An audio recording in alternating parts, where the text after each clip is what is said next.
Nabisi ko kanina kay nag-decorate ko ani. Simple decorations lang.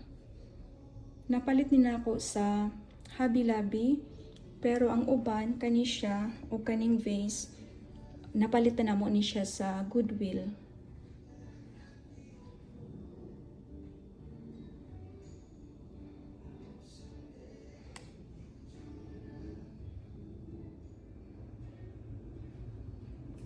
Kani siya napalit sab namo ni sa Hobby Lobby, and then kaning flowers, kaning vase daily kay katong pag birthday na ako gitagaan ko flowers akong bana, so nalayos naman, so ang vase ako ang gigamit para aning decorations nga para sa flowers gibutang nako. So artificial flowers lang na siya.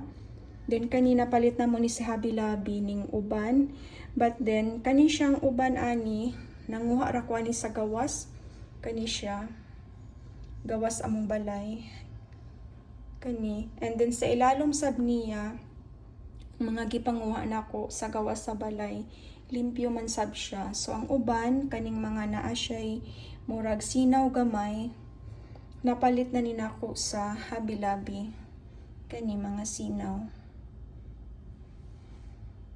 Kanirang plain ang gikan sa gawas sa balay akong gikuha. So simple decorations lang ni kani siya, napalit sab namo ni sa Goodwill. So maura to, bye bye.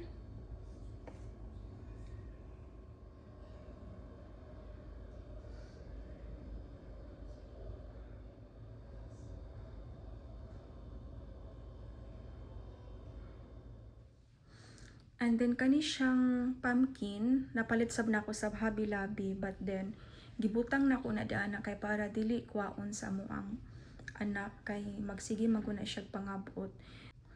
So dili na niya makuha kay nga kasangat man siya. So maura to, bye bye.